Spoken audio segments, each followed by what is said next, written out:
Sekarang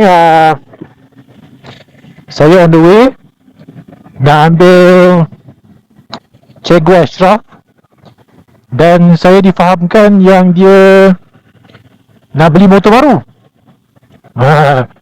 Jadi hari ini saya akan hantar dia untuk mengambil motor baru dia. Surprisingly, dia tak beritahu saya apa dia punya motor tu. Tu gaung nak. Jadi kita tengoklah apa dia punya motor nanti. Okay. Dah sampai rumah dia.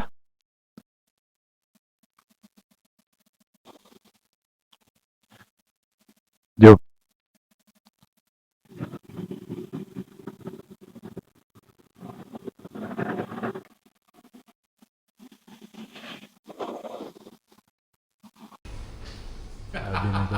Aku racun dalam grup. Oh tak ni.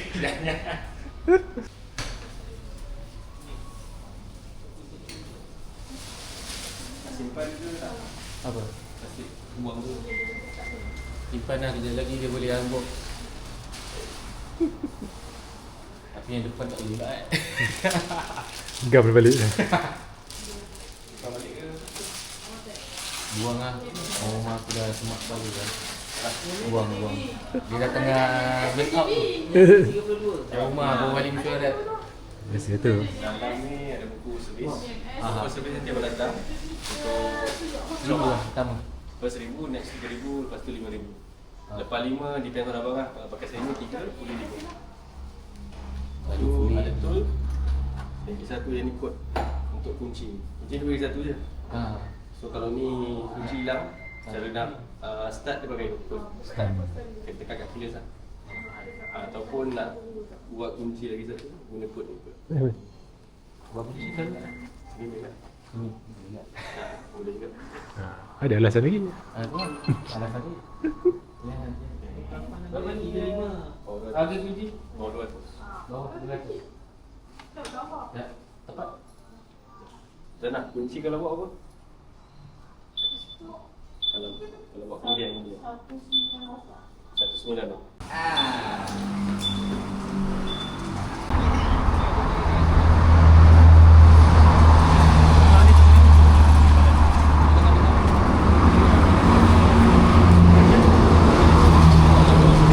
Astaghfirullahaladzim, saya lupa. Tepi dulu.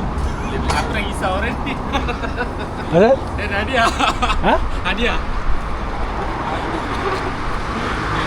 Jangan. Dah muskil dah ni. Kan terbalik meja tu kan. Ada semua. Dia punya pergi lah.